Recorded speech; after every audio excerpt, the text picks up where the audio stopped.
continent Africa my home se Africa okuyi South Africa seKwaZulu uthukela idistrict Alfred Duma umasipala kusemnambithi la eStateville la sikhona udaba sihamba ngalo sihamba ngodaba lobucayi la sicela khona nje ukuthi ke ayibambe khona seyibambile lezi kunengqinamba kunenzuka iK kunefindo kunehibe udadewethu uzosithatha sibeke ingane la ekhaya insizwa la ekhaya yalahleka mayilahleka kwatholakala ukuthi ke itholakala ishayiwe ya-admithwa esibhedlela kodwa uku-admithwa kwaesibhedlela yagcina isiphelele esibhedlela okusho ukuthi yashona indaba ke uzosukela lapho ke asichaze ukuthi kwenzakalani kodwa nje asiqale eqaleni ke dadewethu uzisho ukuthi ubani usibizeleni njengoba sengithe ukuyendlala kodwa uzoqhubeka lapho.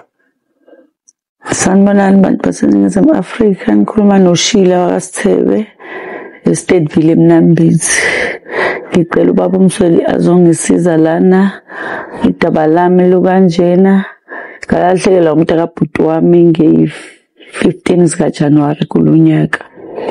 Uma elahleka ngithole edrobheni ukuthi wayeshawa abantu ababehamba ngeveni elimhlophe. Abantu mabemshaya wathathwa amaphoyisa. Ngiqaleke ngiye police station, umntana mhamba epolice station mephuma emsebenzini ayobuza ukuthi ukhona yini umuntu kanje kuthiwa ayakekho.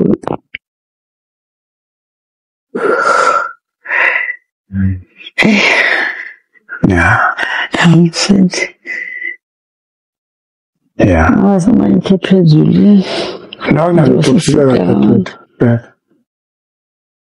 Ay, kufika isikhathi ngihambe nami ngepolice station ngihamba nomntasisi wami. Sifike sisho ukuthi kwalahleka umuntu kwathi uboshiwe ejele sesibhekile zonke indawo sesibhekile simthole. Amaphoyisa sawathola lapho bathi sinesho kangakanani ukuthi akekho lo muntu ngiveze isithombe ngithi naye bathe lo muntu siyamazi simjwayele ukumbona. Amanye athi amaphoyisa ayi lo mfana sambona ngithi mina kuthiwa waboshwa nje amaphoyisa wafika la elimele. Bese iphoyisa elinye lithi asiphumeni ngeveni amaphoyisa somgcinane rank kuhanjwe kuyocingwa kubuzwe ebantwini bathi abantu esamgcina lelanga ehamba namaphoyisa kaziwa ukuthi ukuphi. Ngicela ukuthi kiwe esibhedlela ngiyobheka khona ngoba kuthiwa yeshawa. Masifika esibhedlela emabhukwini akhona akekho umuntu ongaziwa. Ngibuye police station ngifike ngicele ukuthi amaphoyisa bangibhekise izithombe zalabantu ababoshiwe. Kuyaye kube nesithombe mawuboshiwe kuba nesithombe sakho. Asibhekise ubhuti siqale ekuqaleni size siyofika ekugcineni kuJanuwari ilona sakhe singaveli. Bese ngithi mina ngicela ukuthi ngivuleke icase ngoba akukho la sesingasagcina ngakhona.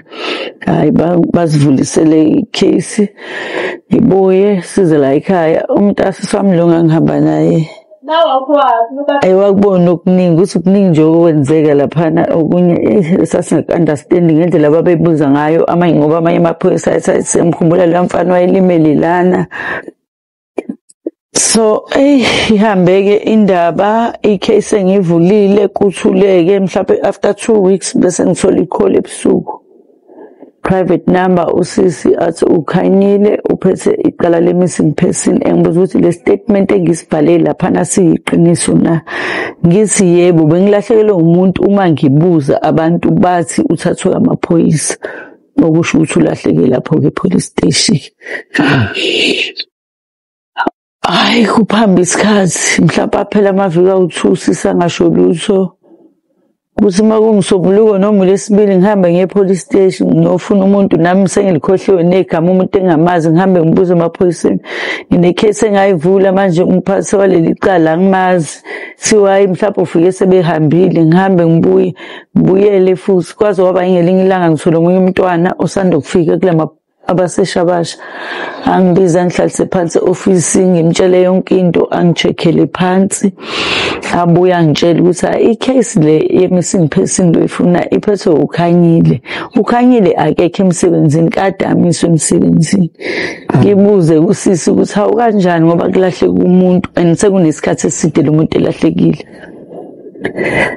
athi usisi kube khona umphathi ngangiwusa kuyena manje akekho bobuya ngelinye ilanga ngihlale ngiye kule genga ngala ekhaya ngoba ibone ngangicinga nabo akukho la singacinganga khona sibuya ngisho koSikhothi ngoba kwakunabantu abathi usejele eSikhothi yithi labazama imoto sambe safika ejele eSikhothi basitshela ukuthi nje umuntu okathi watshotshwa umshini angeke azaboshwe la ejele uzoboshelwa eMnambithi amaqala amancane nje futhi abawathathi khona ilokhuzana umuntu mayiboshwe ngalo letha la eMnambithi la kuyijele khona elikhulu hayi sibuye eSikhothi mengifika lana abafana igenge leyangalana banginikeze inamba ukuthi ubokuthi into umngadi ngoba ngasi le case yakhe ithule nje akwenzeki lutho banginikeze inamba ngifone kubaba umngadi nginecala elikanje ngalivula lapho usiza ngaze ngilithole ngicela ukuza ngizobona kusasa udaba lakho ngilisho kahle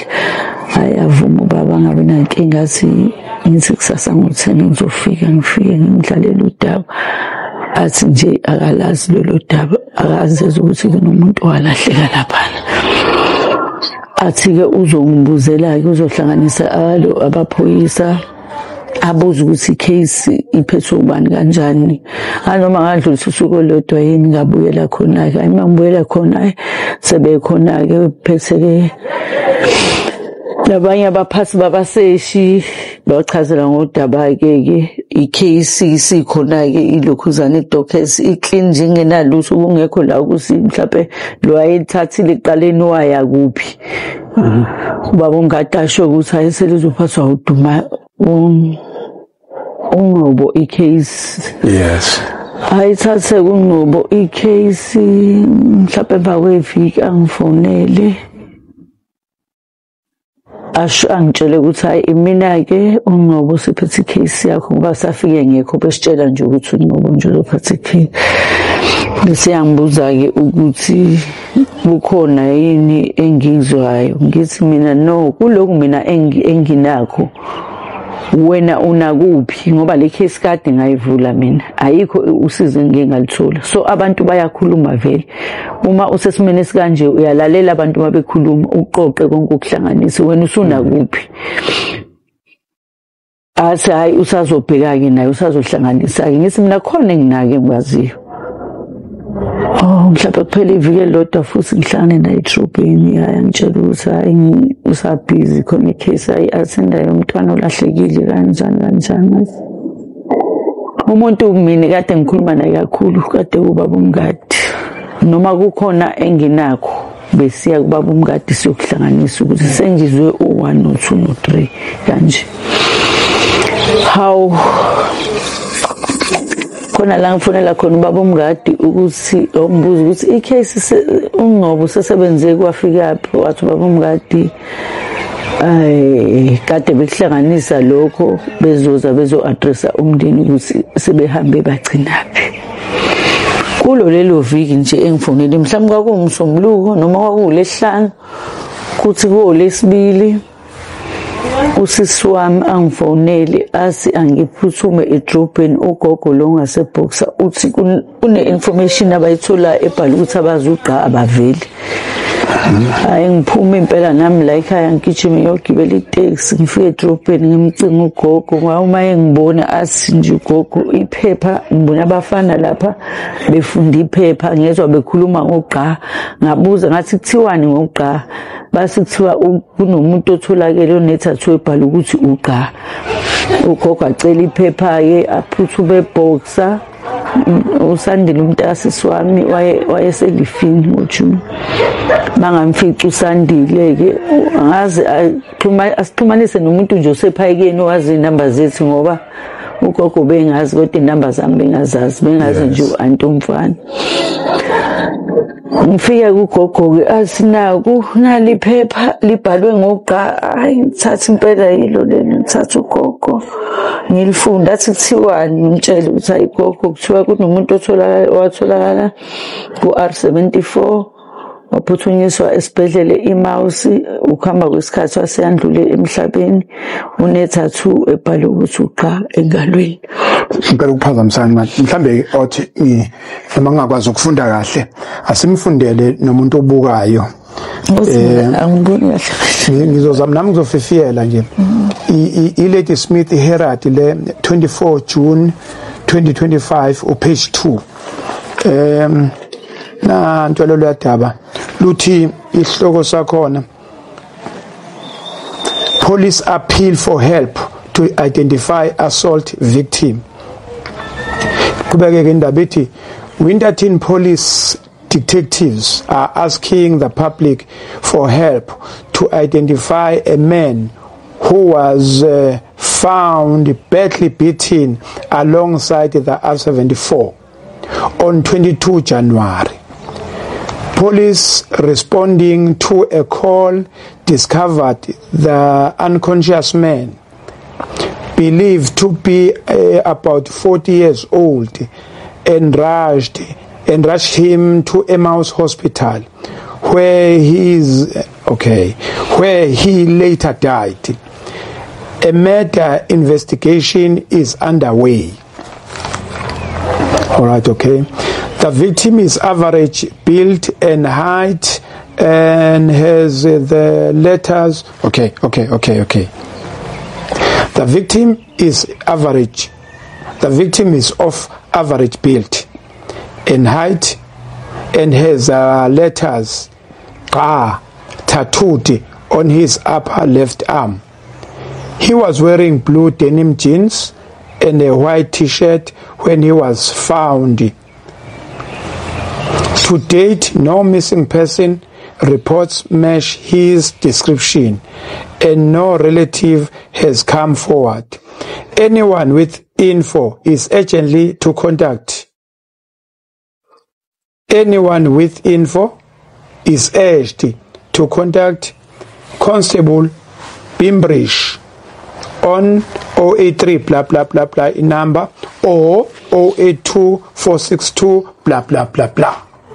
Ifunde kanjalo ke iphepha qhubeka ke dadwethu.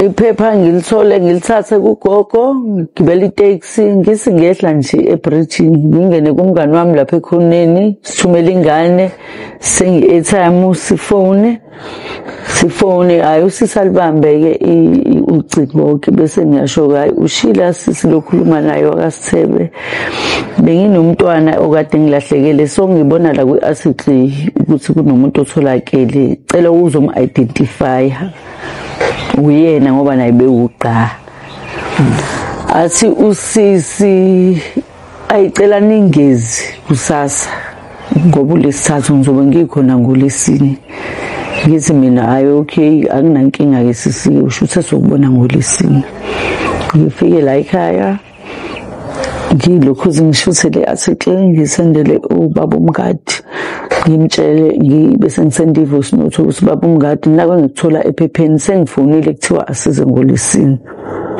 angiphenduleke naye athi ayi okay ntombi ngizonizama ukuthi nginihlelele nihambe nomseshi ngoba ngamchazela konke ngathi baba umngadi kwa transport ukuthi siye khona asinamali wathi hayi ngizoni arrange le transport nomseshi ayisibongeka ayifika kulesine ngicele nomalume umalume nosisi wami omdala ngihambe ngomcela sihambe sonke sifike lena masifika lapha forensic okay baqala bangene bodwa ke kusho ukuthi uBimrisheni wayesaphethe le file yonke le enalethombe zasesibhedlela yakhe bangene ke baqede ke besibize ngawani kufika ubone babuza ukuthi ubona ngani ukuthi uyena ukhombeke ukhombe kodwa wayebonakala nje ebusweni wayengashayekile wayimosheke emzimbeni hayi siqede ke sonke singena ke hayi confirm ukuthi akuyi sibuyeni sonke sizengala ngaphambili sithi nje sahleli lapha bodwa forensic bese sike nakuke manje ngithanda ukuthi nginazise wona ukuthi lo muntu lo ungcwatshiwe iso ngingakholwa futhi ngambuza ngathi usuthi manje bhuti wathi sithi lo mzimba ungcwatshiwe izolo ngathi kanjani ngifonile mina ngakhuluma naye ngaze ngambuza usisi ngathi sisi yenzeke kanjani lento sesijabula ukuthi at least sesiyazi ukuthi ithambo lethu silitholile sengcwatshiwe futhi sasizokwenza njani ke manje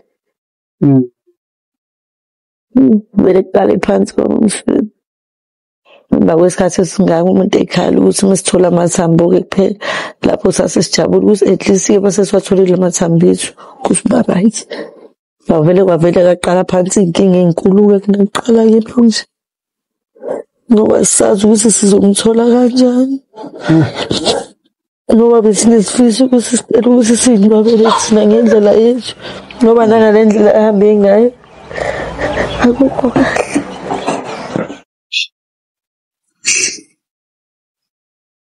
Kuningi-ke manje iminyango ekuthiwa simele sihambe.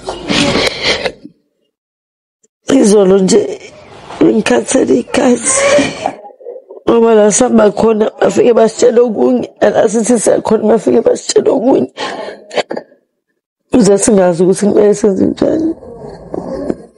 Okay, uthi benifike sisi khona ngizoyibamba kahle ngifike police station yaku police station afika kuyona ku forensic ukuphi useScourt nifike eScourt kwa forensic bazonikombisa izithombe zomuntu otholakele basikhombisa nje kuyifile yomquko yasesibhedlela. Okay, mani ibheka le file iyamesha no nengane yakini nomfowenu iyamesha impela yena ngoba ebusweni akashayekile uyabonakala ebusweni khona la bemshusha khona ebusweni nje kuphela. Oh yes, ngase ngiyabuza futhi ngathi ngoba ethombeni uyabonakala babekayikhiphi ngani sonke lesikhathi ngoba kade saqala simfu naye umseshi wami ngaze ngaxabana naye khona lapha ngathi usho ukuthi angingisizanga ngalutho vele umuntu usengimtholile usengcwatshiwe futhi kusho ukuthi ayikho nje yonke lento ade ngiyenza.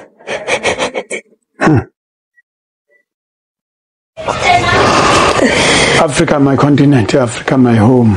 Isimo-ke lesi esibhekene naso iminingi imibuzo ekhona nami enginayo kodwa ngeke ngiyibuze ngoba ngiyazi ukuthi i-answer ngazo ngizoyithathaphi kodwa sikufuna njengamanje nisifisa kwenzeke njengamanje indlela esizobanjwa ngayo ngesandla ukuthi-ke kugcine sifike kulelo thuna lelo masifike kulelo thuna lelo akwazi ukuthi-ke akhishwe akwazi ukuthi azongcwatshwa ngendlela kufanele angcwatshwe ngazo. Siyazi ukuthi umzukuzuku-ke seqala ijini seqala umsebenzi seqala umqansa onzima ukuthi umuntu esengcwatshiwe aphinde akhishwe.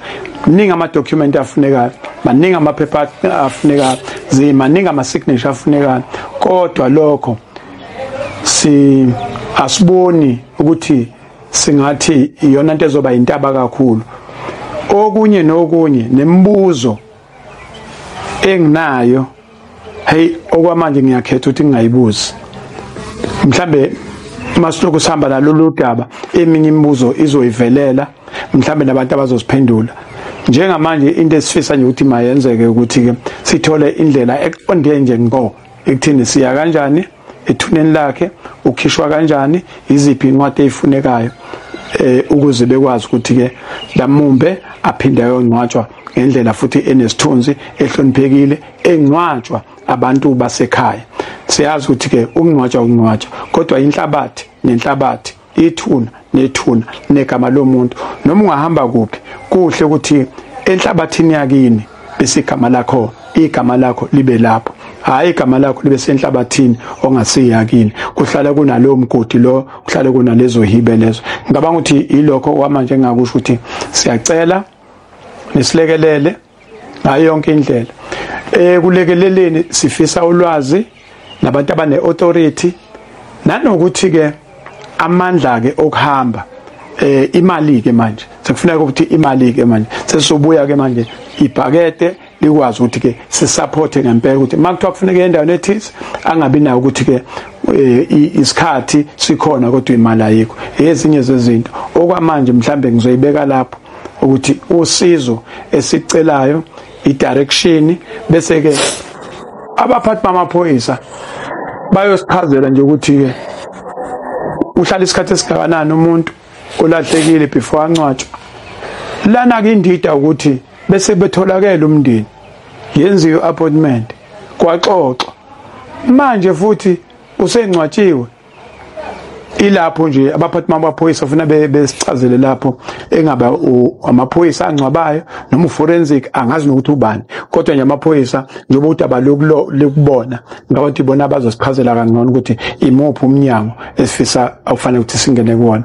Okwamanje ake ngivale la ngethemba lokuthi sizothola ulwazi sithole uxhaso lokuthi begcine bekungwabile. So hamba nalo lolu yaba ngesishiye endleleni. I thank you.